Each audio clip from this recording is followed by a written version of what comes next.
नमस्कार दोस्तों, इस वीडियो में आप सीबीएसई बोर्ड के द्वारा आयोजित की गई सीटेट दिसंबर 2021 के दिनांक 11 जनवरी 2022 शिफ्ट के पेपर के मैथमेटिक्स यानी कि गणित पार्ट का कंप्लीट सॉल्यूशन देखने जा रहे हैं। सीबीएसई बोर्ड के द्वारा सीटेट दिसंबर 2021 में ऑनलाइन मोड में कुल 23 शिफ्टों में पेपर का आयोजन किया गया था, जिसमें से ये 20वें शिफ्ट का पेपर है। अगर आप सभी शिफ्टों के कंप्लीट पेपर सॉल्यूशन के साथ साथ अपर प्राइमरी के सभी शिफ्टों के कंप्लीट पेपर सॉल्यूशन को डिटेल में देखना चाहते हैं, साथ ही सीटेट में पेडागोजी का बहुत महत्वपूर्ण रोल रहता है। 50% पेडागोजी आती है। अगर आप सीटेट के सभी सब्जेक्ट्स के कंप्लीट पेडागोजी को डिटेल में समझना चाहते हैं तो इस वीडियो के बाद इस वीडियो का डिस्क्रिप्शन जरूर चेक करिएगा। और अगर आप चैनल पर पहली बार विजिट कर रहे हैं तो इसको सब्सक्राइब करते हुए बेल आइकन को जरूर प्रेस कर लीजिएगा, सीटेट, यूपी टेट और सुपर टेट की बेहतरीन तरीके से तैयारी करने के संदर्भ में। चलिए दोस्तों, आज के इस महत्वपूर्ण वीडियो को शुरू करते हैं। पहला प्रश्न पूछा गया है, राघव के पास केवल 5 रुपए और 10 रुपए के सिक्के हैं। यदि उसके पास कुल सिक्कों की संख्या 30 है और 195 रुपया कुल धनराशि है, तो उसके पास 5 और 10 के सिक्कों की संख्या कुल कितनी है, हमसे पूछा जा रहा है। चलिए, यहां पर कितना दिया गया, कुल उसके पास अमाउंट कितना है, 195 रुपया है। ठीक है, 195 रुपया कुल अमाउंट है और 5 के और 10 के सिक्कों की संख्या हमसे पूछा जा रहा है। सभी विकल्पों में क्रमशः 5 और 10 के सिक्कों की संख्या दी गई है, तो सभी विकल्पों को एक एक करके हम लोग चेक कर लेते हैं। अगर मान लीजिए पहले विकल्प को मैं सही मानूं तो 5 का अगर 25 सिक्का है तो कितना हो जाएगा, 125, और 10 के 5 सिक्के हैं तो कितना हो जाएगा, 50 हो जाएगा। दोनों को जोड़ेंगे तो 175 आएगा, जो कि 195 के बराबर नहीं है, तो ये वाला विकल्प हमारा नहीं होगा। दूसरा चेक करिए, 5 के सिक्कों की संख्या 21 कहा जा रहा है, यानी कि 109 रुपया ये हो जाएगा, और 10 के सिक्कों की संख्या 9 कहा जा रहा है, यानी कि 105 ये हो जाएगा, और 10 के सिक्कों की संख्या 9 कहा जा रहा है, यानी कि 90 हो जाएगा, यानी कि 195 आएगा, जो कि विकल्प में जो प्रश्न में पूछा गया था टोटल 195 रुपया, उससे सेटिस्फाई कर रहा है। इस वजह से विकल्प नंबर 2 यहाँ पर बिल्कुल सटीक जवाब होगा। अगर तो दूसरा विकल्प इसको सेटिस्फाई नहीं करता तो आगे के विकल्पों को हम लोग चेक करते हैं। अब चूंकि दूसरा सेटिस्फाई कर चुका है तो आगे के विकल्पों को चेक करने की आवश्यकता नहीं है। विकल्प नंबर 2 इसका बिल्कुल सटीक जवाब होगा। अगला प्रश्न पूछा गया है, नरेश अपनी कक्षा का एक दृष्टिबाधित विद्यार्थी है। वह 3D आकार को छूकर उनके किनारों और कोनों और फलकों को पहचानना और गिनता है। एक त्रिभुजाकार प्रिज्म में कितने किनारे और कितने कोने और कितने फलक होंगे, हमसे पूछा जा रहा है। तो त्रिभुजाकार प्रिज्म कैसा होता है, तो इसका शेप कुछ इस प्रकार से होता है। देखिए, मैं यहाँ पर इमेज बना रहा हूँ। देखिए, ये एक फलक हो जाता है और इसके बाद से ऐसा होगा, फिर उसके बाद से यहाँ पर इसके पैरेलल ये लाइन होता है और ये इसके पैरेलल हो जाता है। ठीक है, और उसके बाद से देखिए ये डॉटेड लाइन इस प्रकार से होती है और ये इस प्रकार से यहाँ पर ऐसे जाकर के मैच करता है।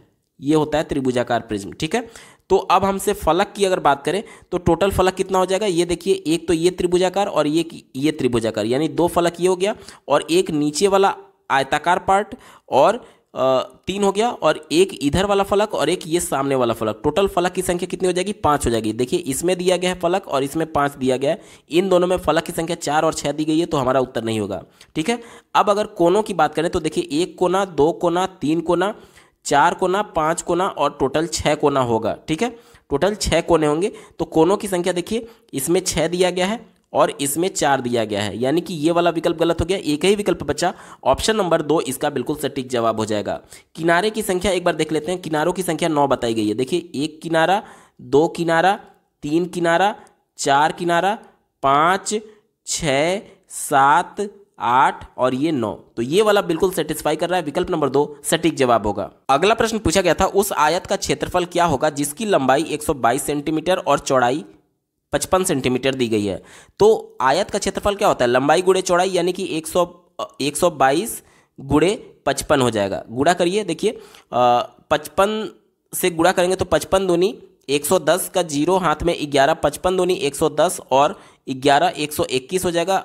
एक उतार देंगे, हाथ में 12 बचेगा। ठीक है, और 55 और 12 कितना हो जाएगा, ये 7 और 6 हो जाएगा, 6710 वर्ग सेंटीमीटर दिए गए विकल्प में देखिए ऑप्शन नंबर 2 इसका बिल्कुल सटीक जवाब है। अगला प्रश्न पूछा गया है, रहनुमा माचिस की तिलियों से विभिन्न बहुभुज बनाती है और चांद, जिसे प्रोटेक्टर बोला जाता है, की सहायता से उसके अंतः कोणों को नापती है। वह 3 तिलियों से एक त्रिभुज बनाती है, फिर एक तिली और लगा करके उसे चतुर्भुज बनाती है, फिर एक तिली लगा करके एक पंचभुज बना देती है। इन आकृतियों के कोणों के बारे में निम्नलिखित में से कौन सा कथन सही है।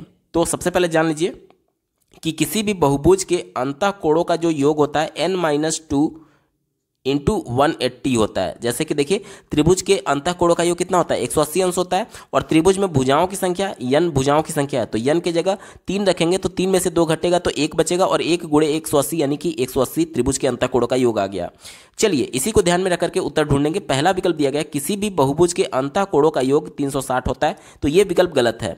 जैसे देखिए फार्मूला जो यहाँ पर दिया गया है, जब किसी भी बहुभुज में जब भुजाओं की संख्या बढ़ेगी तो इसमें जो इसका अंतःकोणों का योग है वो बढ़ता रहेगा, यानी कि ये फिक्स नहीं होता है कि 360 होगा। हाँ ये जरूर होता है कि किसी भी बहुभुज के जो बाह्य कोण होते हैं उनका योग 360 अंश फिक्स होता है, लेकिन यहाँ पर बात अंतःकोण की गई है, इस वजह से ये विकल्प निगेटिव है, हमारा उत्तर नहीं होगा। दूसरा देखिए किसी भी चतुर्भुज के अंतःकोणों का योग त्रिभुज के अंतःकोणों के योग का 3 गुना होता है, क्या ये संभव है?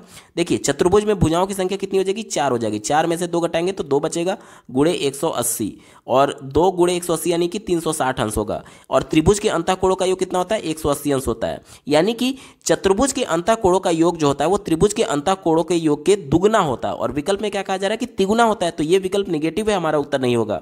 चौथा विकल्प देखिए जब भुजाओं की संख्या बढ़ती है तो बहुभुज के अंतःकोणों की मापों का योग घटता है। देखिए मान लीजिए यहाँ पर भुजाओं की संख्या बढ़ रही है तो क्या इसका योग घटेगा कि बढ़ेगा? जाहिर सी बात है बढ़ेगा ही बढ़ेगा, और विकल्प में कह रहा था कि घटेगा, तो ये भी निगेटिव हो गया, हमारा उत्तर नहीं होगा।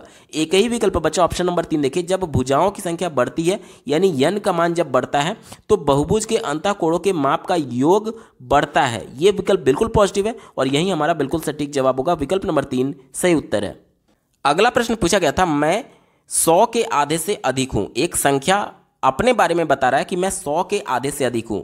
100 का आधा कितना हो जाएगा, 50 हो जाएगा, यानी जो संख्या होगी वो 50 से अधिक है। यहां तक क्लियर? आगे पढ़िए, जो संख्या है कहा जा रहा है कि मैं 5 दहाई से अधिक हूं। 5 दहाई का मतलब 5 गुणे 10, यानी संख्या 50 से अधिक होगा, और 6 दहाई से कम होगा। 6 दहाई का मतलब 6 गुणे 10 यानी कि 60 से कम होगा। 50 से अधिक और 60 से कम संख्या होगी, ठीक है।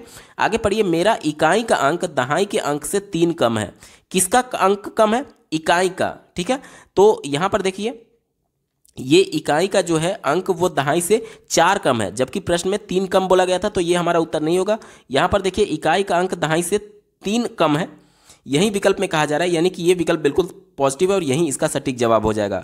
तीसरे विकल्प में देखिए ये इकाई का अंक जो है वो दहाई से 3 अधिक है, और प्रश्न में क्या बोला गया था, 3 कम बोला गया था, तो ये उत्तर नहीं होगा। और चौथा देखिए ये 4 अधिक है, तो ये भी हमारा उत्तर नहीं होगा। एक ही विकल्प बचा, ऑप्शन नंबर 2 यहाँ पर बिल्कुल सटीक जवाब होगा। अगला प्रश्न पूछा गया था, सादिक एक आयताकार पार्क जिसकी लंबाई 60 मीटर और चौड़ाई 40 मीटर है के 5 चक्कर लगाने में कुल कितनी दूरी तय करेगा।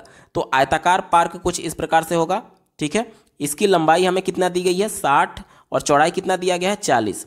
अब यहाँ पर कोई इस प्रकार से चक्कर लगा रहा है तो इसकी परिधि के बराबर एक चक्कर वो पूरा करेगा, यानी इसका जो परिमाप होगा उसको निकाल करके अगर हम लोग 5 से गुणा कर दें। क्यों 5 से गुणा कर रहे हैं? क्योंकि 5 चक्कर लगा रहा है, तो एक चक्कर उस आयत के परिमाप के बराबर घूमेगा, और 5 चक्कर लगा रहा है तो उसमें 5 से गुणा कर देंगे, तो आयत का परिमाप क्या होता है, 2 गुणे लंबाई धन चौड़ाई, यानी कि 60 + 40 100, और 100 गुणे 2 यानी कि 200 मीटर हो जाएगा उसका परिमाप, और 5 चक्कर लगा रहा है तो 5 से मैं गुणा कर दूंगा तो 1000 मीटर हो जाएगा। 1000 मीटर में जब आप 1000 से भाग देंगे तो ये किलोमीटर में बदल जाएगा, यानी कि मान कितना आ जाएगा, 1 किलोमीटर आएगा। दिए गए विकल्प में देखिए ऑप्शन नंबर 2 1 किलोमीटर इसका बिल्कुल सटीक जवाब है। यहाँ पर दशमलव था, आप कंफ्यूज मत होइएगा। अगला प्रश्न पूछा गया था, रानी का स्कूल उसके घर से 6 किलोमीटर 375 मीटर की दूरी पर है। वह 1 किलोमीटर और 95 मीटर पैदल और बाकी का रास्ता बस से तय करती है, तो वह बस से कुल कितनी दूरी तय करती है, ये पूछा जा रहा है। टोटल डिस्टेंस हमको दिया गया है, जिसमें से पैदल वो इतना किलोमीटर चलती है, तो बाकी का रास्ता वो बस से तय करती है। तो बाकी का रास्ता निकालने के लिए इस टोटल डिस्टेंस में से पैदल चलने वाले डिस्टेंस को हम लोग घटा देते हैं, हमारा उत्तर आ जाएगा। क्या दिया गया, 6 किलोमीटर और 375 मीटर। इसमें से हमें क्या घटाना है, 1 किलोमीटर और 95 मीटर, इसको घटाइए। देखिए यहाँ पर बचेगा 0, 17 में से 9 जाएगा तो 8 बचेगा, और यहाँ पर बचेगा 2, और 6 में से 1 जाएगा तो 5। 5 किलोमीटर 280 मीटर इसका बिल्कुल सही जवाब होगा। दिए गए विकल्प में देखिए ऑप्शन नंबर 2 इसका बिल्कुल सटीक उत्तर है। अगला प्रश्न पूछा गया था, यदि एक वर्ग की भुजा को आधा कर दिया जाए तो इस प्रकार प्राप्त वर्ग का परिमाप और क्षेत्रफल क्या हो जाएगा। मान लीजिए पहले वर्ग की भुजा 2a थी, पहले वर्ग की भुजा 2a थी, तो इसका परिमाप क्या हो जाएगा, परिमाप होता है 4 गुणे भुजा। 4 गुणे भुजा यानी 2a, यानी इसका मान 8a आएगा। अब प्रश्न में बोला गया है कि इसका जो भुजा है उसको आधा कर दिया जाए। अब दूसरी जो भुजा हो जाएगी, मान लीजिए इसका भुजा a हो गया, क्योंकि पहले 2a था तो 2 से मैं भाग दे दूंगा आधा करने के लिए, तो a हो जाएगा। अब इसका परिमाप क्या हो जाएगा, तो परिमाप क्या होता है, 4 गुणे भुजा, यानी 4 गुणे भुजा का मान a है, यानी कि 4a इसका परिमाप होगा। पहले 8a था, अब 4a हो गया, यानी कि क्या हो जाएगा, आधा हो जाएगा। देखिए आधा किस विकल्प में दिया गया है, इसमें दिया गया है और इसमें दिया गया है, बाकी के ये दोनों विकल्प आपके गलत हो गए। ठीक है, चलिए ये तो हो गया बात परिमाप का, तो यहाँ पर आधा फिल हो जाएगा। अब बात करें क्षेत्रफल की, तो मान लीजिए पहले भुजा इसका 2a था, तो वर्ग का क्षेत्रफल क्या होता है, भुजा स्क्वायर, यानी कि क्या हो जाएगा, 4a स्क्वायर हो जाएगा। अब इसके बाद से जब आधा इसका क्षेत्रफल हो जाएगा, यानी कि केवल आधा भुजा हो जाएगा, यानी कि a केवल रह जाएगा, तो इसका परिमाप क्या हो जाएगा, भुजा का स्क्वायर यानी कि a स्क्वायर, यानी कि देखिए क्या हो जाएगा, पहले 4a था, 4a स्क्वायर था, अब केवल a स्क्वायर बचा, यानी कि 1/4 रह जाएगा। दिए गए विकल्प में देखिए केवल इसमें 1/4 की बात की गई है, यानी ये वाला विकल्प गलत हो जाएगा। केवल ऑप्शन नंबर 2 बिल्कुल सटीक जवाब है। अगला प्रश्न पूछा गया था, एक ट्रक 2.5 घंटे में 120 किलोमीटर की दूरी तय करता है और उसी चाल से 80 किलोमीटर की दूरी तय करने में ट्रक को कितना समय लगेगा। देखिए पहले कंडीशन से हम लोग इसका चाल निकाल लेते हैं और उसी चाल से 80 किलोमीटर चलने में कितना समय लगेगा हम लोग दूरी बटे चाल कर देंगे तो समय हमको ज्ञात हो जाएगा। ठीक है, इसी को ध्यान में रख करके उत्तर ढूंढेंगे। पहले कंडीशन से पहले हम लोग चाल निकालते हैं। चाल बराबर क्या होता है, कुल दूरी बटे कुल लगा समय। कुल लगा समय कितना है, 2.5 घंटे, यानी कि 5/2 घंटे। ये ऊपर चला जाएगा, यानी कि क्या हो जाएगा, देखिए 120 गुणे 2/5, 5 से काटेंगे तो 24 और 24 गुणे 2 यानी कि 48 किलोमीटर पर आवर इसका स्पीड आ गया, चाल आ गया। ठीक है, अब देखिए अब हमें समय निकालना है, तो समय बराबर क्या होगा, कुल चली गई दूरी यानी कि 80 बटे चाल, यानी कि चाल कितना है, 48 है। 8 से काटिए तो ये 10 बार में जाएगा, ये 6 बार में जाएगा। उसके बाद से देखिए अगर इसको हम लोग 2 से काटे तो 2 पचे 10 और ये 2 तिहाई 6। देखिए ये 5/3 इसका मान आ गया, यानी कि 1 सही 2/3। ठीक है, 1 सही 2/3, यानी कि 1 घंटा तो पूरा पूरा हो गया, और 2/3 को मिनट में कन्वर्ट करने के लिए मैं यहाँ पर 60 से गुणा कर दे रहा हूँ, यानी कि ये देखिए ये 20 बार में जाएगा और 20 दूनी 40, यानी कि 1 घंटा और 40 मिनट। दिए गए विकल्प में देखिए ऑप्शन नंबर 3 1 घंटा 40 मिनट इसका बिल्कुल सटीक जवाब है। अगला प्रश्न पूछा गया था, एक गुलदस्ते के फूलों में गुलाब के फूलों की संख्या उसका 1/5 भाग है। मान लीजिए टोटल फूलों की संख्या x है, तो उसमें गुलाब, जिसे मैं रोज से लिख रहा हूँ, गुलाब का फूलों की संख्या क्या हो जाएगा, x/5 हो जाएगा, क्योंकि टोटल फूलों का 1/5 है। आगे पढ़िए, लिली के फूलों की संख्या आधी है, तो लिली क्या हो जाएगा, लिली के फूलों की संख्या x टोटल फूल है तो उसका आधा हो गया। आर्किड के फूल बचे हुए आर्किड के फूल हैं, यानी टोटल x था, जिसमें से x/5 प्लस x/2 हम लोग निकाल देते हैं, तो शेष कितने फूल हैं वो आर्किड की संख्या हो जाएगी। अब हमारे पास कंडीशन दिया गया है, यदि गुलाब के फूलों की संख्या 8 है, गुलाब के फूलों की संख्या कितनी थी, x/5 थी, तो इसका मान कितना दिया गया, 8 दिया गया, यानी टोटल फूलों की संख्या अगर हम लोग इसका तिर्यक गुणा कर दें तो टोटल फूलों की संख्या कितनी हो जाएगी, 40 हो जाएगी। टोटल फूलों की संख्या 40 हो गई, तो हमसे पूछा जा रहा है गुलदस्ते में आर्किड के फूल कितने हैं, तो आर्किड के फूल ये शेष थे, तो इसको पहले सॉल्व कर लेते हैं। तो देखिए क्या हो जाएगा, x माइनस, और यहाँ पर एलसीएम इसका 10 हो जाएगा, तो ये 2x हो जाएगा प्लस 5x हो जाएगा, 2 5 7x, और ये माइनस इधर 10x माइनस 7x बराबर 3x/10 हो जाएगा। 3x/10 आर्किड के फूलों की संख्या हो गई, और x का मान हमने कितना निकाला था, 40 निकाला था। यहाँ पर x का मान 40 रख देंगे तो 40 तियाँ 120/10 हो जाएगा, ये इससे कट जाएगा, यानी आर्किड के फूलों की संख्या कितनी आएगी, 12। ऑप्शन नंबर 2 इसका बिल्कुल सटीक जवाब होगा। अगला प्रश्न पूछा गया है, उपरोक्त पैटर्न को देखिए और अगला पद पहचानिए। देखिए पैटर्न क्या बन रहा है, 2 अगला पद 3 है, यानी कि इनके बीच 1 का स्क्वायर है। इसके बाद से देखिए 3 के बाद 7 है, यानी कि 4 का गैप है, यानी जो 2 का स्क्वायर होता है। 7 से अगला पद 16 है, यानी कि 9 का गैप है, यानी 3 का स्क्वायर है।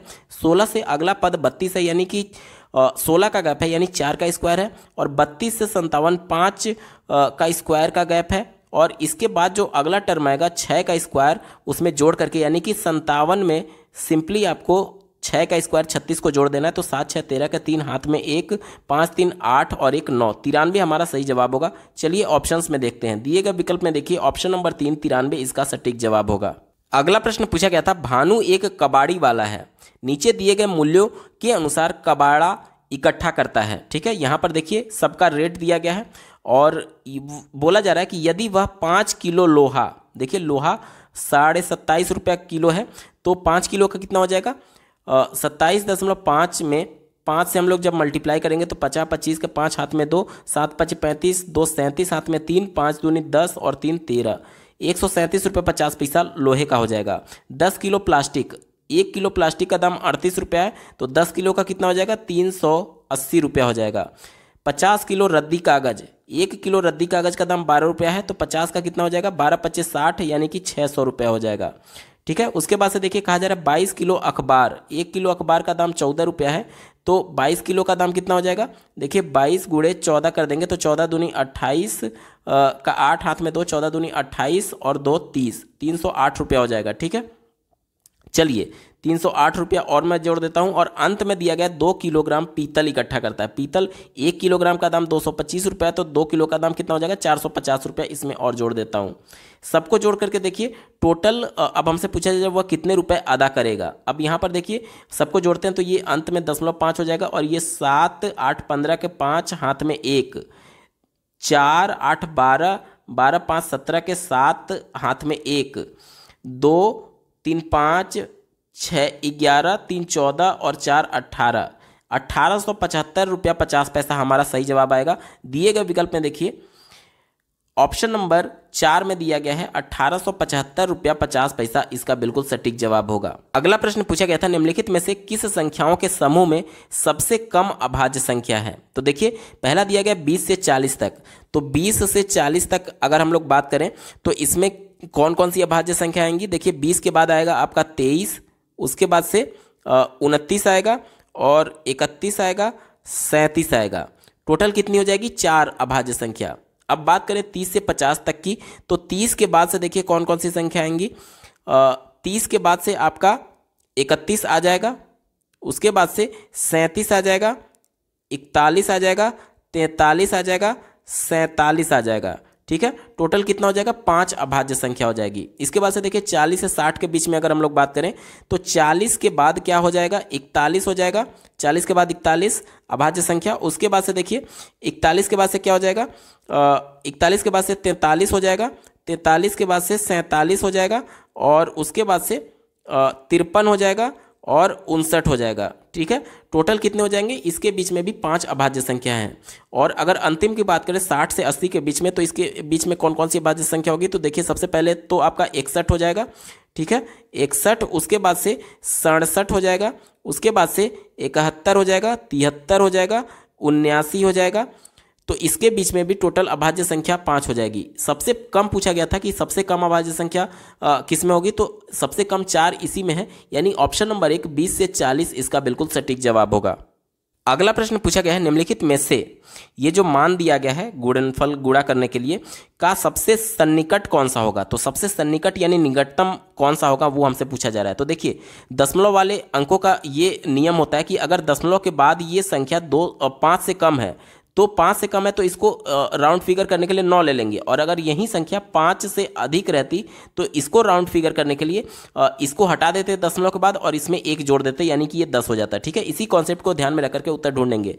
देखिए यहाँ पर दिया गया 9.2, दशमलव के बाद वाली संख्या 5 से कम है तो इसको हम लोग 9 लिख देंगे। ठीक है, इसके बाद से देखिए 4.9 की बात की गई है, तो दशमलव के बाद वाली संख्या 5 से अधिक है, यानी कि 4 में 1 जोड़ करके 5 लिख देंगे। इसके बाद से देखिए 3.1 दिया गया, दशमलव के बाद वाली संख्या 5 से कम है तो हम इसको राउंड फिगर करके 3 लिखेंगे। और इसके बाद से यहाँ पर देखिए 5.06 दिया गया, दशमलव के बाद वाली संख्या 5 से कम है तो इसको एग्जैक्ट करने के लिए राउंड फिगर कर देंगे 5। और उसके बाद से देखिए इसमें दशमलव के बाद 5 से अधिक संख्या है, इसलिए 2 में 1 जोड़ करके 3 हो जाएगा, यानी कि हमारा विकल्प क्या बना। देखिए तीसरे विकल्प में दिया गया है 9 गुणे 5 गुणे 3 बटे 5 गुणे 3, इसका बिल्कुल सटीक जवाब होगा।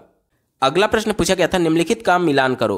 पहला दिया गया है दहाई का अंक 1000 के अंक का आधा है। तो यहाँ पर देख लीजिए, पहले तो इकाई ये हो गया, ये दहाई हो गया, ये सैकड़ा हो गया, ये 1000 हो गया, ये 10,000 हो गया और ये 1 लाख हो गया। ठीक है, 1 लाख हो गया। तो अब हमसे ये पूछा जा रहा है कि दहाई का अंक इकाई के अंक का आधा है। दहाई का अंक ये है और इकाई का अंक ये है, तो ये दुगना है, तो ये उत्तर नहीं होगा। ये देखिए ये वाला जो है ये आधा है, ये दहाई का अंक इकाई के अंक का आधा है, इन दोनों में आधा है, ठीक है। तो अभी इन दोनों में कन्फ्यूजन है, इस वजह से अगले वाले को पढ़ते हैं। कहा जा रहा है कि इकाई का अंक लाख के अंक का 2/3 है, तो इकाई का अंक ये है और लाख वाला ये है 2/3, तो ये 1/3 था, तो ये वाला नहीं होगा। इसके बाद से देखिए 8 का 5 कितना होगा, 2/3 है क्या, देखिए 8 गुणे 2/3, तो 16/3 आएगा, ये भी नहीं होगा। उसके बाद से देखिए ये है क्या, 6 गुणे 2/3, 3 2 दूनी 4, ये वाला बिल्कुल सही है, यानी कि दूसरे का क्या हो जाएगा, सी हो जाएगा, ठीक है। उसके बाद से देखिए कहा जा रहा है दूसरे का जब सी कंफर्म हो गया तो पहले का क्या हो जाएगा, चौथा हो जाएगा, क्योंकि इन्हीं दोनों में कन्फ्यूजन था, दहाई और इकाई वाले में, ठीक है। तो ये कन्फ्यूजन दूर हो गया। अब तीसरा देखिए कहा जा रहा है कि सैकड़े का अंक दहाई के अंक का दुगना है। सैकड़ा का अंक दहाई का अंक का दुगना बोला जा रहा है। यहाँ पर देखिए इसमें यहाँ पर दुगना दिया गया है, यानी कि ये वाला विकल्प इसका सही हो जाएगा, सी का ए हो जाएगा। एक ही विकल्प बचा, चौथे का बी हो जाएगा, यानी हमारा विकल्प क्या बना, एक का डी और उसके बाद से 2 का सी और 3 का ए और 4 का B, D C A B हमारा विकल्प बना। दिए गए विकल्प में देखिए ऑप्शन नंबर 1 में ही दिया गया डी सी ए बी इसका बिल्कुल सटीक जवाब होगा। अगला प्रश्न पूछा गया था, निम्नलिखित गतिविधियों में से कौन सी प्राथमिक स्तर पर अधिगमकर्ताओं में दिक् स्थान संबंधी समझ के विकास के लिए अति उपयुक्त है। दिक् स्थान यानी कि स्पेशियल की बात की जा रही है, स्पेशियल अंडरस्टैंडिंग की बात की जा रही है। तो वो वाला विकल्प जो कि बच्चे के परिवेश से जुड़ा हुआ होगा, जिसे बच्चा प्रत्यक्ष तौर पर देख रहा होगा, उससे जोड़ करके जब बच्चे को स्पेशियल अंडरस्टैंडिंग कराई जाएगी, मतलब दिक् स्थान संबंधी सूचना दी जाएगी, तो वो उसे अच्छे से समझ पाएगा। इसी को ध्यान में रख करके उत्तर ढूंढेंगे। चलिए चौथे विकल्प से शुरुआत करते हैं। ज्यामितीय आकृतियों के नाम को पुनः स्मरण करना, याद करना, स्मरण करना, रटना, ये सभी जो वर्ड्स होते हैं वो निगेटिव होते हैं, आपके विकल्प को निगेटिव कर देते हैं। ये विकल्प निगेटिव हो गया, हमारा उत्तर नहीं होगा। तीसरा देखिए, एक मानचित्र पर 2 शहरों के बीच की दूरी को नापना। तो मानचित्र पर जो पैमाना होता है उस पैमाने के हिसाब से हम लोग जैसे कि एक मानचित्र पर कितने 2 शहरों के बीच की दूरी है और टोटल एक्चुअल में हमने पैमाना कितना माना है उससे गुणा करके हम लोग दूरी निकाल सकते हैं। लेकिन ये बच्चों में जो दिक् स्थान संबंधी समझ है उसको डेवलप नहीं करेगा। ये मैथमेटिकल कैलकुलेशन तो बच्चे से समझ पाएंगे, कौशल विकसित होगा, लेकिन दिक् स्थान संबंधी, पोजीशन संबंधी अंडरस्टैंडिंग बच्चों में डेवलप नहीं होगी। तो ये विकल्प निगेटिव हो गया, हमारा उत्तर नहीं होगा। पहला विकल्प देखिए, संख्या रेखा पर संख्याओं को निरूपित करना। तो संख्या रेखा मान लीजिए ये है, ये 0 हो गया, ये 1 हो गया, ये 2 हो गया। तो इस प्रकार से संख्या रेखा पर संख्याओं को निरूपित करना। तो ये भी दिक् स्थान संबंधी नहीं है, क्योंकि दिक् स्थान मतलब कि सापेक्ष स्थिति होता है। दिक् स्थान का मतलब होता है सापेक्ष स्थिति, यानी कि मान लीजिए आप कोई मैप बना रहे हैं, तो एक पोजीशन पर कोई वस्तु है तो उसके सापेक्ष दूसरी वस्तु कितने पोजीशन पर या फिर कितने दूरी पर माप के अनुसार रखी जाएगी, वो होता है दिक् स्थान। तो ये हमारा उत्तर नहीं होगा। एक ही विकल्प बचा, ऑप्शन नंबर 2 देखिए, उनके घरों के कक्षों के सापेक्ष आकारों और स्थितियों को दर्शाते हुए मानचित्र रेखांकित करना। मैंने आपको स्टार्टिंग में ही बोला था कि बच्चों के परिवेश से जोड़ करके बताना है। अब बच्चे अपने परिवेश में अपना घर रोज देख रहे हैं, यानी कि अपने घर के बारे में वो जान रहे हैं, और उनके घर के कक्षों यानी कमरों के सापेक्ष क्या आकार है। जैसे कि मान लीजिए किसी बच्चे के घर में 3 कमरे हैं, तो 3 कमरे में कोई बड़ा होगा कोई छोटा होगा। तो जब टीचर के द्वारा मानचित्र रेखांकित किया जाएगा या फिर बच्चे के द्वारा खुद किया जाएगा, तो बच्चा जान रहा है कि हाँ मेरे घर का एरिया लगभग इस प्रकार से। वो देखेगा कि मेरा पहला कमरा, जैसे एंट्री ले रहे हैं तो पहला कमरा बड़ा है तो वो बड़ा बनाएगा, अगला कमरा छोटा है तो उसको छोटा बनाएगा, उसके बाद यहाँ पे किचन है तो यहाँ पर किचन। तो मतलब एक के सापेक्ष दूसरे के पोजीशन कितना बड़ा है कितना छोटा है, वही बात की गई है यहाँ पर कि उनके घरों के कक्षों के सापेक्ष आकारों और स्थितियों को दर्शाते हुए मानचित्र में रेखांकित करना। चूंकि बच्चा अपने परिवेश में अपने मकान को देखा है, अपने घर को देखा है, इसलिए ये वाला सबसे ज़्यादा एप्रोप्रिएट होगा दिक् स्थान संबंधी समझ को विकसित करने में। विकल्प नंबर 2 बिल्कुल पॉजिटिव है और यही इसका सटीक जवाब होगा। अगला प्रश्न पूछा गया है, एनसीईआरटी के अनुसार कक्षा 3 के विद्यार्थियों के लिए निम्न में से कौन सी अधिगम प्रतिफल अपेक्षित नहीं है। यानी हमसे ये पूछा जा रहा है कि थर्ड स्टैंडर्ड के जो बालक होते हैं उनके सिलेबस में दिए गए 4 ऑप्शंस में से कौन सा नहीं है, ये हमसे पूछा जा रहा है। चलिए पहले विकल्प से शुरुआत करेंगे।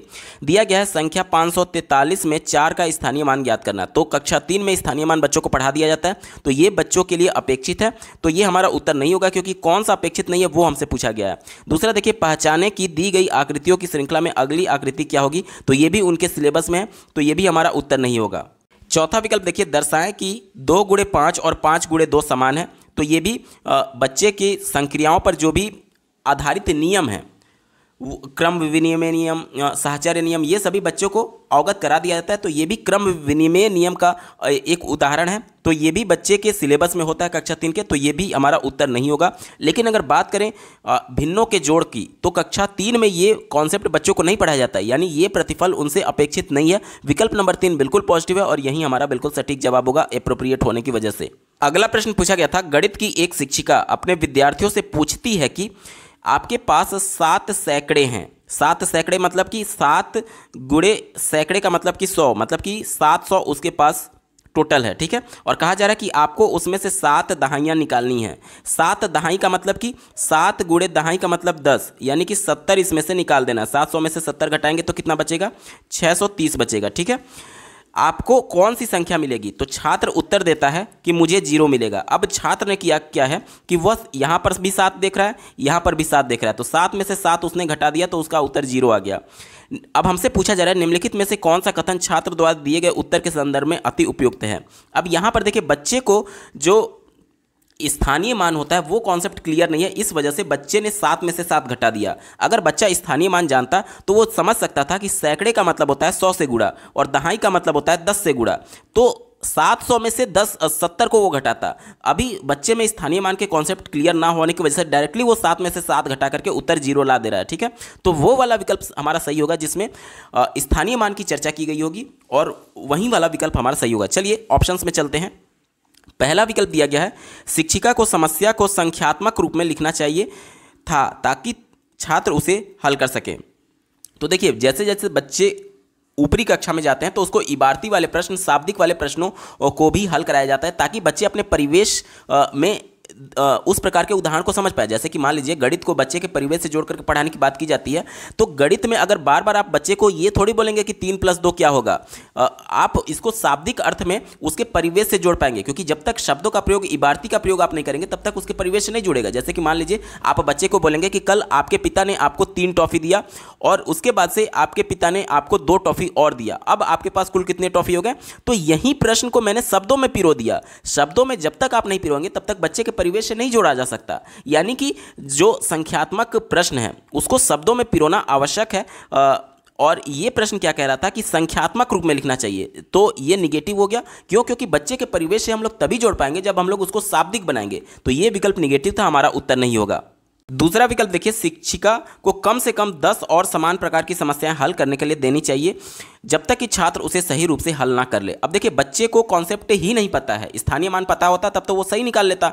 अब कॉन्सेप्ट ही नहीं पता है तो उस पर आधारित आप 10 क्या 100 प्रश्न भी दे देंगे तो वो वही गलती बार बार दोहराएगा। तो जब तक कॉन्सेप्ट क्लियर नहीं होगा तब तक इस प्रकार की गलती दोहराने की संभावना बनी रहेगी। और ये कहा जा रहा था कि 10 इसी प्रकार के प्रश्न दीजिए, तो ये विकल्प निगेटिव है, हमारा उत्तर नहीं होगा। चौथा देखिए, शिक्षिका को सही कलन विधि का उपयोग करते हुए श्यामपट्ट पर समस्या को हल करना चाहिए। अब देखिए, श्यामपट्ट पर अगर टीचर के द्वारा हल कर दिया गया तो बच्चा तुरंत तो समझ जाएगा कि हाँ ऐसे ऐसे टीचर ने किया है, लेकिन ऐसा हुआ क्यों वो नहीं समझ पाएगा। क्यों नहीं समझ पाएगा? क्योंकि बच्चे को कॉन्सेप्ट ही क्लियर नहीं है। तो सबसे पहले आवश्यक ये है कि बच्चे को कॉन्सेप्ट बताया जाए, उसके बाद उसको हल कराया जाए। तो ये भी विकल्प निगेटिव है, क्योंकि डायरेक्टली प्रश्न को सॉल्व करने की बात कर रहा था। एक ही विकल्प बचा, ऑप्शन नंबर 3 देखिए, शिक्षिका को छात्रों को उत्तर तक पहुंचने की प्रक्रिया को समझाने के लिए कहना चाहिए और उसके अनुसार उपचारात्मक शिक्षण की योजना बनानी चाहिए। अब देखिए, जब शिक्षिका बच्चे को कहेगी कि आप इसके प्रोसेस को समझाइए कि किस प्रकार आपने प्रश्न को सॉल्व किया है, तो टीचर को पता चल पाएगा कि बच्चे को स्थानीय मान पता है अथवा नहीं पता है।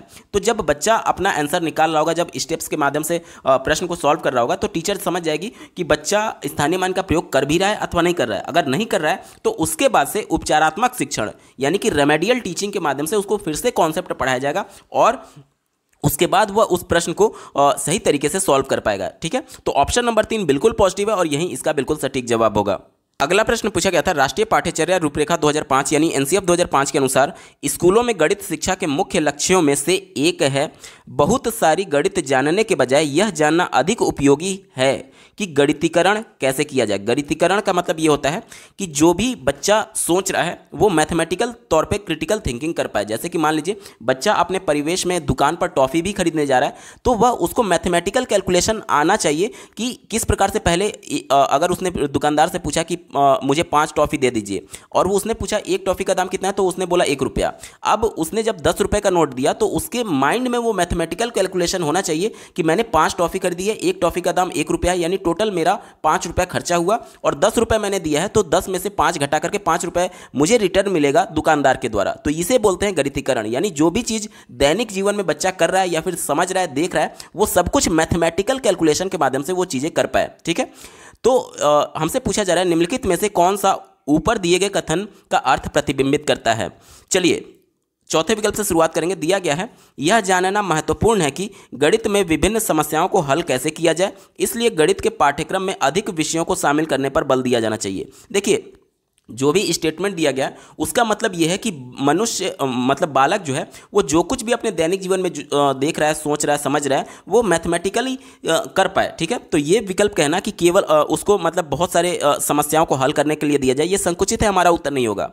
तीसरा देखिए, गणित जो है वो दैनिक जीवन में उपयोगी है, इसलिए गणित में समस्याओं को हल करना बच्चे के मस्तिष्क विचारों को गणितीकरण कर देगा, तो ये भी विकल्प थोड़ा संकुचित है, हमारा उत्तर नहीं होगा। दूसरा देखिए, गणित की शिक्षा को गणित के पाठ्यक्रम में केवल उन्हीं विषयों को शामिल करने पर बल दिया जाना चाहिए जो कि दैनिक जीवन में उपयोगी हो।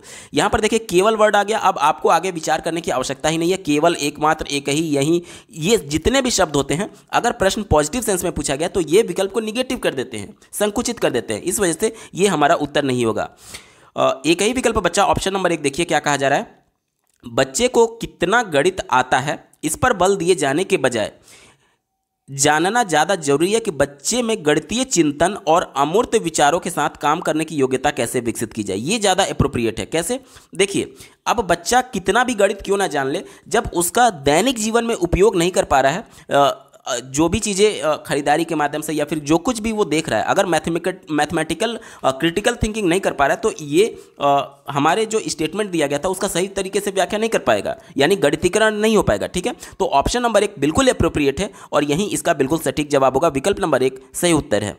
अगला प्रश्न पूछा गया है, श्री गोविंद कक्षा 3 के छात्रों में पैटर्न पहचानने का कौशल विकसित करना चाहते हैं, निम्नलिखित में से कौन सी गतिविधि इसके लिए सबसे अधिक उपयुक्त सिद्ध होगी। तो देखिए पैटर्न पहचानने के लिए बच्चे को मूर्त अवस्था में गतिविधि के माध्यम से अगर चीज़ें बताई जाएंगी तो वो उसके लिए सबसे ज़्यादा अप्रोप्रिएट होगा। चलिए इसी को ध्यान में रख करके उत्तर ढूंढेंगे। पहला विकल्प दिया गया है, छात्रों को अपना वंश वृक्ष बना करके उनकी तुलना अपने मित्र के वंश वृक्ष से करने के लिए कहना। तो वंश वृक्ष का मतलब क्या होता है कि जो आपकी जनरेशन चली आ रही है, जैसे कि आपके दादा के बाद आपके पिताजी के बाद से आपका वंश, मतलब कि आपका मतलब आपकी जनरेशन। ठीक है, सबसे पहले आपके दादाजी की जनरेशन, उसके बाद आपके पिता की, उसके बाद से आपकी जनरेशन। ठीक है, तो इसे वंश वृक्ष कहते हैं। तो ये ठीक तो है, लेकिन इसकी तुलना दूसरे के वंश वृक्ष से करने की कह रहा है तो इसका कोई खास मतलब नहीं है। क्यों नहीं है? क्योंकि देखिए ये सब कुछ अमूर्त चलेगा, आपके दादाजी, फिर आपके पिताजी और आप, उसके बाद आप। तो कक्षा 3 का बच्चा है तो ये मूर्त अवस्था में जब तक देखेगा नहीं तब तक समझ नहीं पाएगा कि किस प्रकार से ये ट्री बन रही है। ठीक है, और दूसरे के ट्री से तुलना करने से कोई खास फायदा नहीं होगा, ये विकल्प नेगेटिव है, हमारा उत्तर नहीं होगा। दूसरा देखिए, छात्रों से रात को ध्यान से आसमान में देख करके उन्होंने जो देखा अगले दिन उसका वर्णन करने के लिए कहना। अब देखिए पैटर्न को पहचानने की बात की जा रही है। पैटर्न मतलब कि एक निश्चित क्रम होगा। अब आसमान में जब कक्षा 3 का छात्र देखेगा तो उसको चारों तरफ तारे दिखेंगे जिसका कोई खास पैटर्न नहीं है। ठीक है, तो इससे पैटर्न समझने में बच्चे को दिक्कत आएगी, तो ये भी विकल्प हमारा नहीं होगा। तीसरा देखिए, छात्रों को उनकी सभी पाठ्य पुस्तकों में भारत के राष्ट्रीय चिन्ह को खोजने के लिए कहना। तो इसमें भी कोई भी पैटर्न नहीं है, ये भी हमारा उत्तर नहीं होगा। ठीक है, एक ही विकल्प बचा ऑप्शन नंबर 4 देखिए, छात्रों को बिल्डिंग ब्लॉक दे करके बढ़ती ऊंचाई के क्रम में रखने के लिए कहना। अब बिल्डिंग ब्लॉक क्या होते हैं, तो ये फिजिकली बच्चे को दिया जा सकता है और बच्चा इस गतिविधि के माध्यम से पैटर्न को पहचान सकता है, ठीक है। क्योंकि यहाँ पर क्रम की भी बात की गई है, बढ़ती हुई ऊंचाई के क्रम में, ठीक है। तो इसमें पैटर्न को पहचानने में बच्चे को सबसे ज़्यादा मदद मिलेगी और यही ऑप्शन सबसे ज़्यादा एप्रोप्रिएट है। विकल्प नंबर 4 बिल्कुल सटीक जवाब होगा। अगला प्रश्न पूछा गया है, राष्ट्रीय पाठ्यचर्या रूपरेखा 2005 यानी एनसीएफ 2005 के अनुसार गणित में आकलन किसको सम्मिलित करना चाहिए, गणित के आकलन में किसको सम्मिलित करना चाहिए। चलिए चौथे विकल्प से शुरुआत करेंगे। कहा जा रहा है कि छात्रों की त्रुटि मुक्त परिकलन करने की क्षमता की परख। त्रुटि मुक्त यानी कि ये मान करके चला जाए कि बच्चे कोई गलती करेंगे ही नहीं, बच्चे से किसी भी प्रकार की गलती की अपेक्षा ना की जाए, तो ये विकल्प निगेटिव है। कई मनोवैज्ञानिकों के द्वारा ये सिद्ध किया गया है कि बच्चे त्रुटियों के माध्यम से, गलतियों के माध्यम से भी सीखते हैं। तो ये कहना कि बच्चे बिल्कुल भी गलती ना करें, ये निगेटिव है। क्यों निगेटिव है? क्योंकि बच्चों को आप अगर बोल देंगे कि आपसे कोई गलती नहीं होनी चाहिए तो बच्चा प्रयास ही नहीं करेगा। क्यों नहीं करेगा? क्योंकि उसके मन में डर बैठ जाएगा कि अगर मैंने गलती कर दी तो मुझे दंड मिल सकता है या फिर इस प्रकार की चीज़ें हो सकती हैं। तो बच्चे को स्वतंत्र छोड़ दीजिए कि बच्चा गलती करे या फिर सही करे, कम से कम प्रयास तो करे। जब आप उसको डांट देंगे कि आपको गलती नहीं करना है तो प्रयास भी नहीं करेगा, और जब तक प्रयास नहीं होगा तब तक अधिगम नहीं होगा। तो यानी कि यह विकल्प निगेटिव हो गया, हमारा उत्तर नहीं होगा। दूसरा देखिए, कार्य विधियों और सूत्रों के ज्ञान की परख। सूत्र क्या होता है? सूत्र से संकल्पनात्मक समझ को बिल्ड नहीं किया जा सकता। क्योंकि क्या होता है, देखिए जैसे मान लीजिए एक मैं कॉन्सेप्ट आपको बता रहा हूं कि आयत का जो परिमाप होता है वो उसका सूत्र होता है 2 गुणे लंबाई धन चौड़ाई। अब ये आया कहाँ से? इसका एक कॉन्सेप्ट है कि किसी भी चीज़ का जो परिमाप होता है, परि मतलब कि चारों तरफ और माप मतलब कि एक तरीके से इसके माप करने का योग, मतलब चारों तरफ इसका जो माप का योग है उसे हम लोग परिमाप बोलते हैं। तो देखिए यहाँ पर लंबाई एक बार आ गया, यहाँ पर लंबाई 2 बार आ गया, यानी कि 2 बार लंबाई को हम लोग जोड़ रहे हैं। और यहाँ पर देखिए एक बार चौड़ाई आ गया और यहाँ पर एक बार चौड़ाई आ गया, तो 2 बार चौड़ाई को हम लोग जोड़ रहे हैं। अब यहाँ से 2 कॉमन लेकर के हम लोग L+B कर देते हैं। तो ये सूत्र कहाँ से आया? ये कॉन्सेप्ट से आया, अवधारणा से आया, संकल्पना से आया। तो ये सूत्र इंपॉर्टेंट नहीं है, ये कॉन्सेप्ट इंपॉर्टेंट था। क्योंकि बच्चे मान लीजिए परीक्षा में जाकर के सूत्र को हुबहू लिख करके अगर इसका आंसर भी निकाल देते हैं तो इसका मतलब ये नहीं कि बच्चा कॉन्सेप्ट समझा है, इसका मतलब ये है कि बच्चा रट करके भी सूत्र का उपयोग कर सकता है। तो ये सूत्रों की ज्ञान की परख हमेशा निगेटिव सेंस में होता है, हमारा उत्तर नहीं होगा। पहले विकल्प की बात करेंगे। देखिए, छात्रों को उनके प्राप्तांकों के आधार पर श्रेणीबद्ध करने। देखिए श्रेणीबद्ध करना, जैसे पास फेल की बात की जाए, फर्स्ट सेकंड थर्ड, कि तुम फर्स्ट हो, तुम सेकंड हो, तुम थर्ड हो, तो ये आकलन का उद्देश्य नहीं होता है। आकलन का उद्देश्य ये है कि बच्चे में कहाँ पर कमी है, उस कमी को कैसे दूर किया जाए, ये जानने के लिए आकलन किया जाता है। कि मान लीजिए कोई शिक्षण विधि टीचर के द्वारा अपनाया जा रहा है, तो उस शिक्षण विधि में कोई कमी तो नहीं है, कहीं बच्चे ऐसा तो नहीं कि मेजॉरिटी बच्चे उस कॉन्सेप्ट को समझ ही नहीं पा रहे हैं। जब ऐसा होगा तो जाहिर सी बात है समझ में आएगा टीचर को कि हाँ मेरे पढ़ाने की जो भी शैली है उसमें कुछ कमी है, या फिर जो शिक्षण विधि मेरे द्वारा अपनाई जा रही है उसमें कमी है। तो ये इंपॉर्टेंट है कि बच्चे का आकलन इसलिए किया जाता है ताकि उसकी समस्याओं को दूर किया जा सके, ना कि बच्चे को नंबरिंग दिया जा सके कि तुम फर्स्ट हो, तुम सेकंड हो, तुम पास हो, तुम फेल हो। तो ये भी विकल्प निगेटिव हो गया, हमारा उत्तर नहीं होगा। एक ही विकल्प बचा ऑप्शन नंबर 2। देखिए, छात्रों की संकल्पनात्मक समझ और समस्या समाधान के कौशल की अर्जन संबंधी प्रगति। यही मैं बात कर रहा था इस वाले उदाहरण में कि संकल्पनात्मक समझ इंपॉर्टेंट है, बच्चे की कॉन्सेप्चुअल अंडरस्टैंडिंग इंपॉर्टेंट है, और यही बिल्कुल पॉजिटिव होगा। विकल्प नंबर 2 बिल्कुल सटीक जवाब है। अगला प्रश्न पूछा गया है, श्री प्रिया ने विभाजन की संकल्पना समझाई। विभाजन यानी कि भाग देने की क्रिया, ठीक है। इस पर छात्रों का आकलन करने के लिए निम्नलिखित में से कौन सा प्रमाणिक कार्य का सबसे अच्छा उदाहरण है? तो भाग के लिए, बच्चों का आकलन करने के लिए बच्चों के परिवेश से जोड़ करके, यानी बच्चा जो प्रत्यक्ष तौर पर देख रहा है उससे जोड़ करके जब बताया जाएगा, तब उससे जोड़ करके जब आकलन किया जाएगा तो वो सबसे ज़्यादा एप्रोप्रिएट होगा। चलिए इसी को ध्यान में रख करके उत्तर ढूंढेंगे। पहला विकल्प दिया गया है 65 को 13 से विभाजित करने पर भागफल क्या होगा।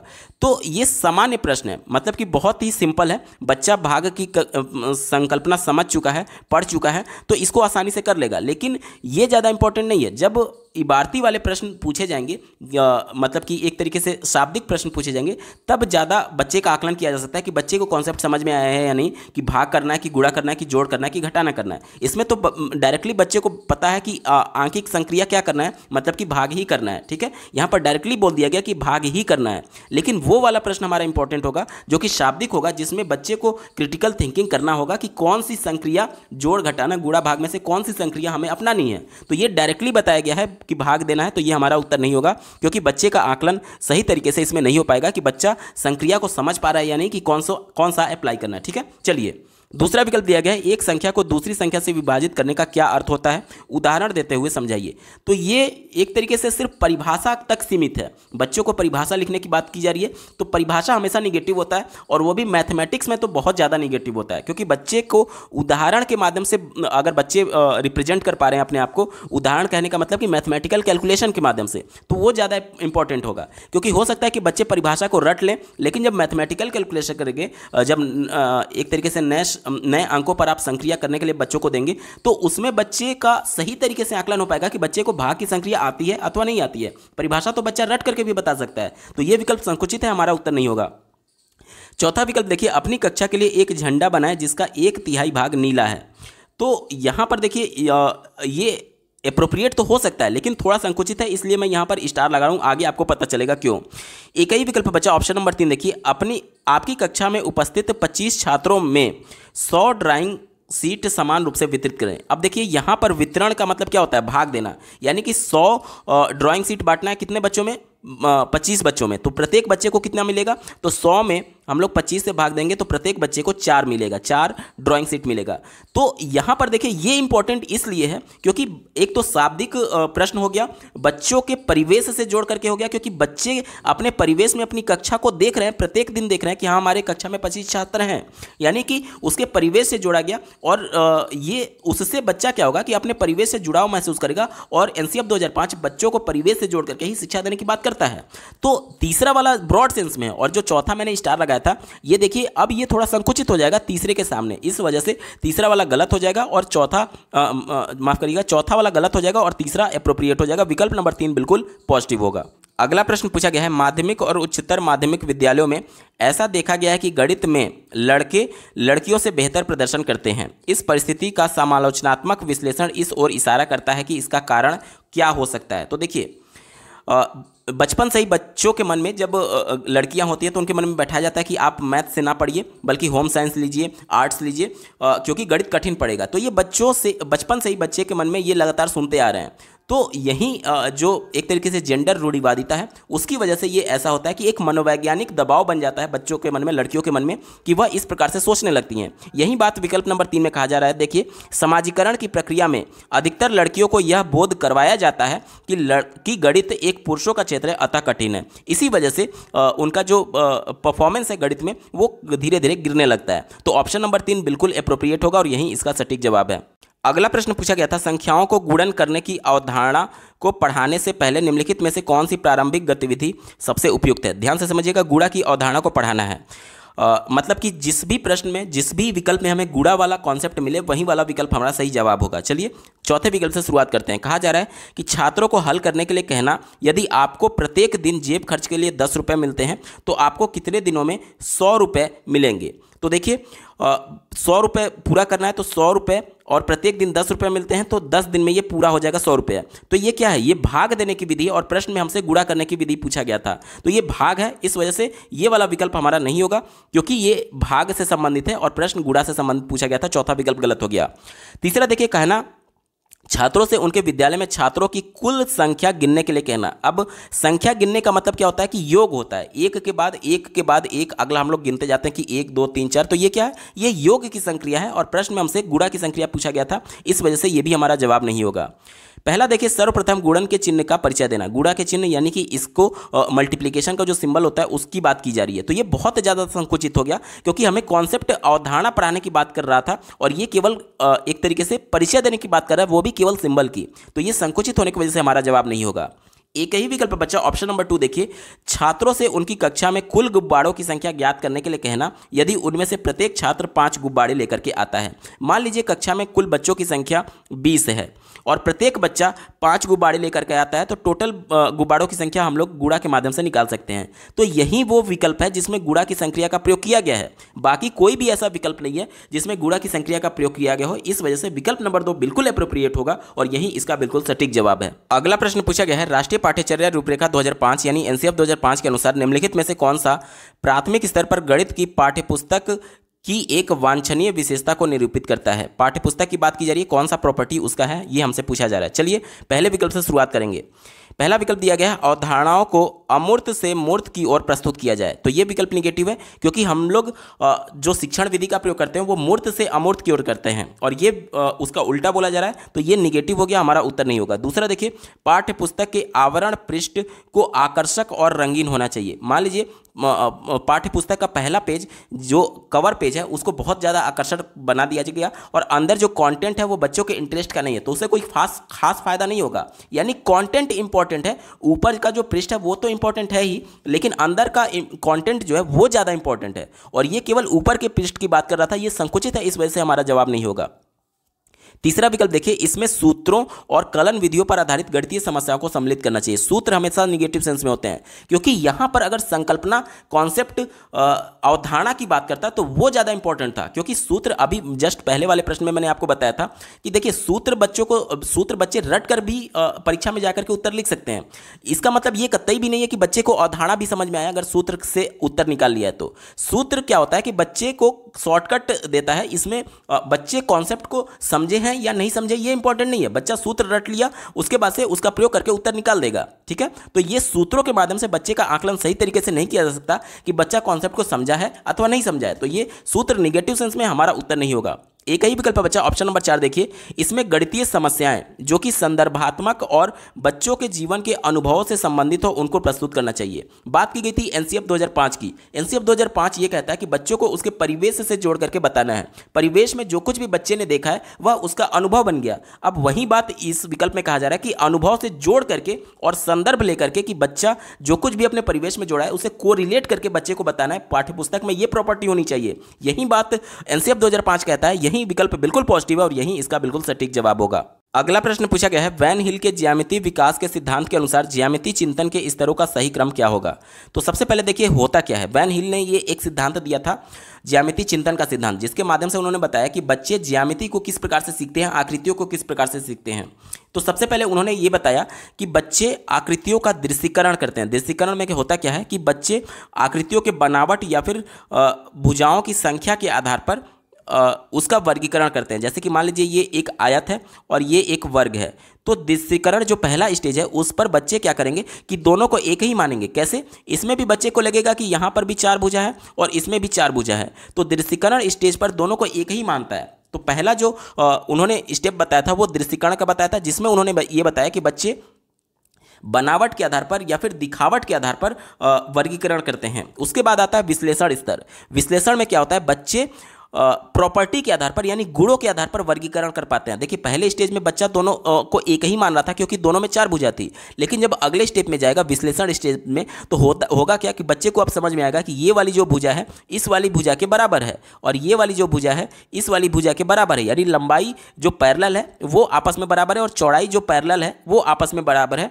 और इसमें क्या कहेगा, बच्चा देखेगा कि इसमें चारों भुजाएं बराबर है, तो अब ये इसे आयत मानेगा और इसे वर्ग मानेगा। दोनों में डिफरेंस अब समझ जाएगा। डिफरेंस हुआ कैसे, इसके गुणों के आधार पर कि इसकी चारों भुजाएं बराबर नहीं थी और इसकी चारों भुजाएं बराबर है, यानी गुणों के आधार पर जब बच्चा वर्गीकरण कर लेता है तो उसे विश्लेषण स्टेज बोलते हैं। तो सबसे पहले दृश्यीकरण, उसके बाद से विश्लेषण। देखिए दृश्यीकरण के बाद विश्लेषण इसमें दिया गया है, दृश्यीकरण के बाद विश्लेषण इसमें दिया गया है, बाकी ये दोनों विकल्प में नहीं दिया गया, तो ये दोनों विकल्प तो पहले ही कट हो गए। ठीक है, चलिए अब हमारे पास पहला और तीसरे विकल्प में से सही उत्तर को छांटना है। देखिए विश्लेषण के बाद क्या होता है, संबंध पहचानने की बात होती है। अब बच्चे को ये लगेगा कि मान लीजिए ये आयत जरूर है, यहाँ पर मैं फिर से बनाता हूँ, देखिए चीज़ें और ज़्यादा क्लियर आउट होंगी। बच्चा अब क्या करता है, संबंध बनाने लगता है कि मान लीजिए कि अगर इसकी जो चौड़ाई है इसके लंबाई के बराबर हो जाए, जो इसकी चौड़ाई है इसके लंबाई के बराबर हो जाए, तो क्या हो जाएगा, इस प्रकार से बनेगा कि चौड़ाई और लंबाई दोनों बराबर हो जाएंगी, कुछ इस प्रकार से बनने लगेगा। तो अब बच्चा संबंध बना लिया कि अगर मान लीजिए कि आयत का लंबाई और चौड़ाई बिल्कुल बराबर हो जाए तो ये वर्ग बन जाएगा। यही तो है रिलेशन बनाना।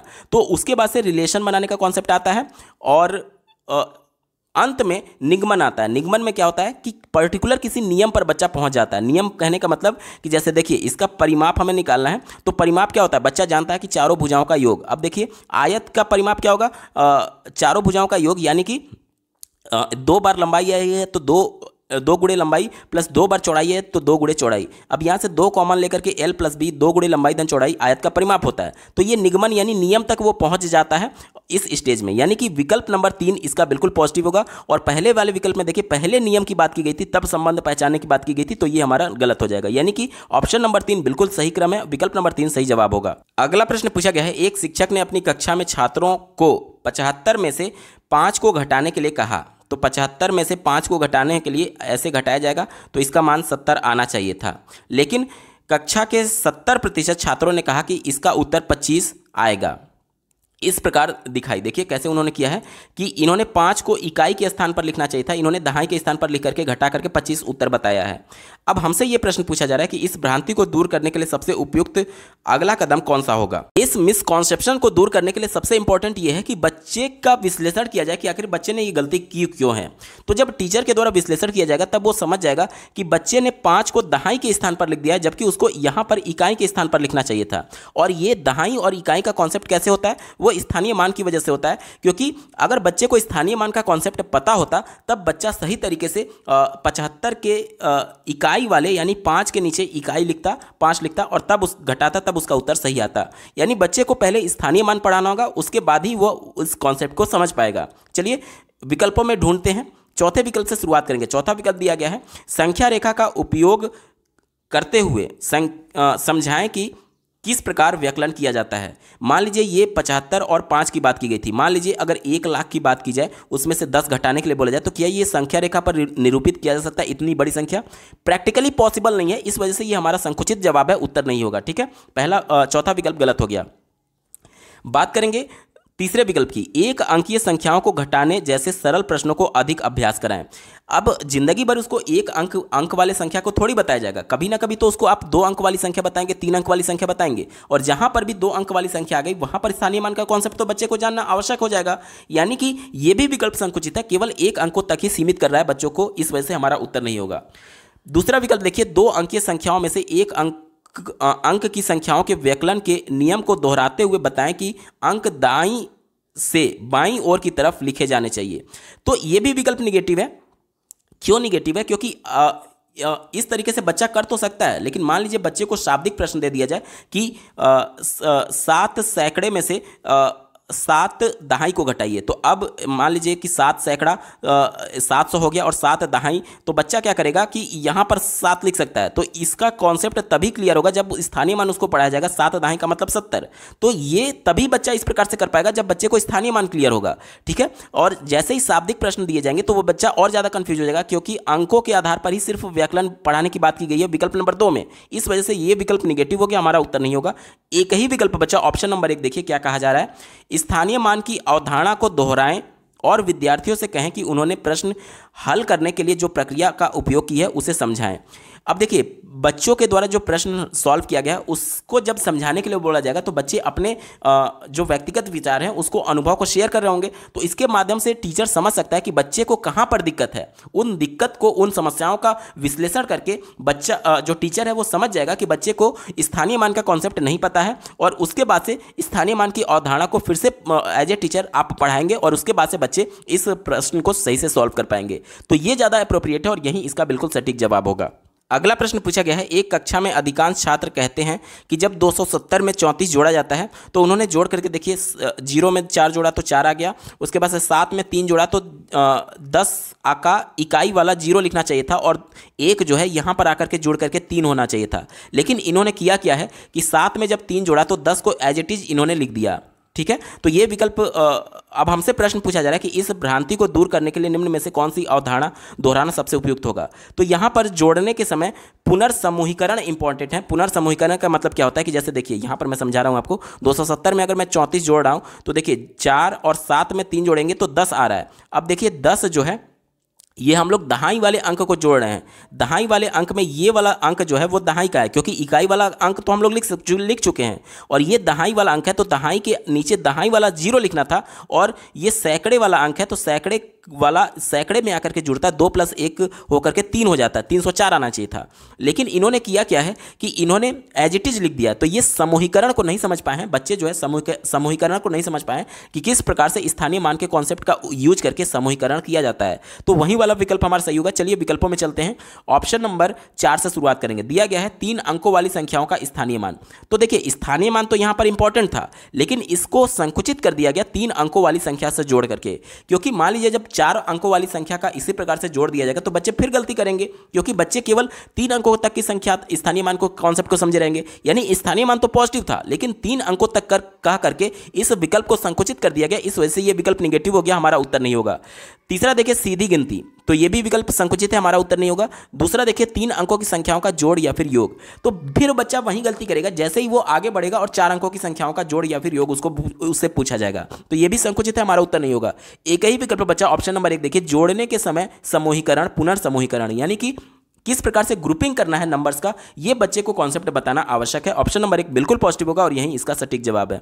अगला प्रश्न पूछा गया है, एक 5वीं कक्षा के प्राथमिक स्कूल के अध्यापक को अपने छात्रों को निम्नलिखित कार्य देते हैं। छात्रों से उन्होंने कहा कि अपने पास पड़ोस से कक्षा 3 और 5 में पढ़ने वाले छात्रों की संख्या को एकत्रित कीजिए। एकत्रित जानकारी में से 3 और 5 के कक्षाओं में पढ़ने वाले छात्रों लड़के और लड़कियों को वर्गीकृत कीजिए। मतलब कि सबसे पहले तो 3 और 5 में कितने छात्र पढ़ रहे हैं, सबका एक तरीके से सबकी संख्या को एकत्रित कर लीजिए, और उसमें से 3 और 5 में कितने लड़के हैं और कितनी लड़कियां हैं उसको अलग अलग करने की बात कर रहा है। आगे पढ़िए, अपनी परियोजना में कम से कम 10 घरों को सम्मिलित करें। उपयुक्त क्रियाकलाप को सर्वोत्तम रूप से उपयोग किया जा सकता है। मतलब कि कौन सा कौशल इससे बच्चे में विकसित होगा। देखिए इससे ये एक प्रोजेक्ट कार्य है जिसमें बच्चे आंकड़े के प्रबंधन यानी आंकड़ों के मैनेजमेंट के बारे में सीख पाएंगे। ठीक है, इसी को ध्यान में रखकर के उत्तर ढूंढेंगे। चलिए चौथे विकल्प से शुरुआत करेंगे। चौथा विकल्प दिया गया, शिक्षक की पदोन्नति के उद्देश्य से उसकी रचनात्मकता के आकलन के लिए। देखिए यहां पर बात की गई है शिक्षक के पदोन्नति की, मतलब कि शिक्षक के प्रमोशन की बात की जा रही है। आज हम लोग बाल केंद्रित शिक्षा की बात करते हैं, जिसमें सिर्फ बालक की बात होनी चाहिए। शिक्षक का प्रमोशन हो रहा है, प्रमोशन नहीं हो रहा है, डिमोशन हो रहा है, क्या हो रहा है, उससे कोई भी मतलब नहीं होना चाहिए। यह विकल्प संकुचित है, निगेटिव है, हमारा उत्तर नहीं होगा। तीसरा देखिए, स्कूली शिक्षा में सामुदायिक सेवा के मूल्यों को विकसित करने के लिए। तो यहां पर मूल्य जो है मतलब कि एक तरीके से जो सामुदायिक सेवा के मूल्य हैं उसको केवल यही एक विधि मात्र नहीं है, उसके अलग विधि हो सकते थे, और इसमें कोई आंकड़ा जुटाने की जरूरत नहीं पड़ती अगर केवल मूल्य तक सीमित रहता। तो इसमें आंकड़ों की बात की गई है, तो आंकड़ों वाला विकल्प ही हमारा सही होगा। यह विकल्प निगेटिव है, हमारा उत्तर नहीं होगा। पहला विकल्प देखिए, छात्रों को लैंगिक भिन्नताओं के प्रति संवेदनशील बनाने के लिए। अब यहां पर देखिए कोई भेदभाव होता लड़के लड़कियों से, तो वहां पर जेंडर विभिन्नताओं के प्रति संवेदनशील वाला विकल्प सही हो सकता था, लेकिन यहां पर सिर्फ अलग करने की बात की जा रही है, उनकी संख्या बताने की बात की जा रही है। लड़के और लड़कियों की कोई भी भेदभाव नहीं किया गया, ना तो लड़के से और ना ही लड़की से। इस वजह से जेंडर विभिन्नता के प्रति संवेदनशील वाला विकल्प हमारा संकुचित हो गया, निगेटिव हो गया, उत्तर नहीं होगा। एक ही विकल्प बचा ऑप्शन नंबर 2 देखिए, आंकड़ा प्रबंधन की अवधारणा का परिचय देने के लिए। अब यहां पर जो नंबर्स हैं उनके मैनेजमेंट की बात हो रही है कि सबसे पहले तो कुल संख्या छात्रों ने 10 घरों में घूम घूम करके पूछ करके निकाला, उसके बाद से 3 और 5 में पढ़ने वाले लड़के की संख्या अलग किया और लड़की की संख्या अलग किया। यानी कि आंकड़ा जो वो इकट्ठा किया था, पहले एकत्रित किया, फिर उसके बाद से वर्गीकरण करने की यानी कि क्लासिफाई करने की बात की जा रही है। तो ये क्या है, ये आंकड़ों का प्रबंधन है। विकल्प नंबर 2 बिल्कुल पॉजिटिव होगा और यही इसका सटीक जवाब है। अगला प्रश्न पूछा गया था, सिमुलेशन सॉफ्टवेयर का उपयोग करते हुए निम्नलिखित में से क्या सबसे अच्छी तरीके से समझाया जा सकता है। तो सिमुलेशन सॉफ्टवेयर एक मैथमेटिकल सॉफ्टवेयर होता है जिसमें आकृतियों की बात की जाती है, मतलब कि एक आकृति दूसरी आकृति से किस प्रकार से प्रभावित होता है अगर उसमें कुछ चेंजेस किया गया। इसी को ध्यान में रख करके उत्तर ढूंढेंगे। चलिए, इसमें आकृतियों की लंबाई चौड़ाई मापने का कोई वो नहीं है, मतलब कि कोई मापन इसमें नहीं होता है, सीधे तौर पर रिप्रेजेंट किया जाता है एक आकृति को दूसरे आकृति के सापेक्ष। ठीक है, इसी को ध्यान में रखकर के उत्तर ढूंढेंगे। पहला विकल्प दिया गया, विभिन्न संख्याओं के स्थानीय मान और अंकित मान ज्ञात करना। ये अंकों की बात कर रहा है, तो ये विकल्प हमारा नहीं होगा क्योंकि इसमें आकृतियों की बात की जाती है। दूसरा देखिए, अलग अलग विमाओं वाले आयतों की लंबाई नापना। देखिए मैंने आपको बोला था कि इसमें मापन नहीं होता है, तो ये भी हमारा उत्तर नहीं होगा। तीसरा देखिए, विभिन्न वस्तुओं के वजन की तुलना करना। वजन की माप नहीं होती, ये भी हमारा उत्तर नहीं होगा। एक ही विकल्प बचा ऑप्शन नंबर 4 देखिए, दर्शाना कि किसी श्रृंखला में तीसरी आकृति में बदलने से किस प्रकार 10वीं आकृति में भी परिवर्तन हो जाएगा। तो यह विकल्प सबसे ज्यादा पॉजिटिव और यही इसका सटीक जवाब होगा। दोस्तों ये पेपर पूरा सॉल्व हो चुका है। आपको ये वीडियो कैसा लगा कमेंट के माध्यम से जरूर बताइएगा, क्योंकि आपका एक कमेंट मुझे मोटिवेट करेगा ऐसे ही महत्वपूर्ण वीडियो लाने के संदर्भ में। अगर आप सीटेट प्रीवियस ईयर प्राइमरी के साथ साथ अपर प्राइमरी सभी शिफ्टों के कंप्लीट पेपर सोल्यूशन को डिटेल में देखना चाहते हैं, साथ ही साथ सीटेट में पूछे जाने वाले सभी सब्जेक्ट्स चाहे प्राइमरी या फिर अपर प्राइमरी में सभी सब्जेक्ट्स के कंप्लीट पेडागोजी को डिटेल में पढ़ना चाहते हैं, तो इस वीडियो के बाद इस वीडियो का डिस्क्रिप्शन जरूर चेक करिएगा। और अगर आप चैनल पर पहली बार विजिट कर रहे हैं तो इसको सब्सक्राइब करते हुए बेल आइकन को जरूर प्रेस कर लीजिएगा सीटेट, यूपी टेट और सुपर टेट की बेहतरीन तरीके से तैयारी करने के संदर्भ में। इस वीडियो को देखने के लिए आपका बहुत बहुत धन्यवाद। भगवान करे आपका दिन शुभ हो।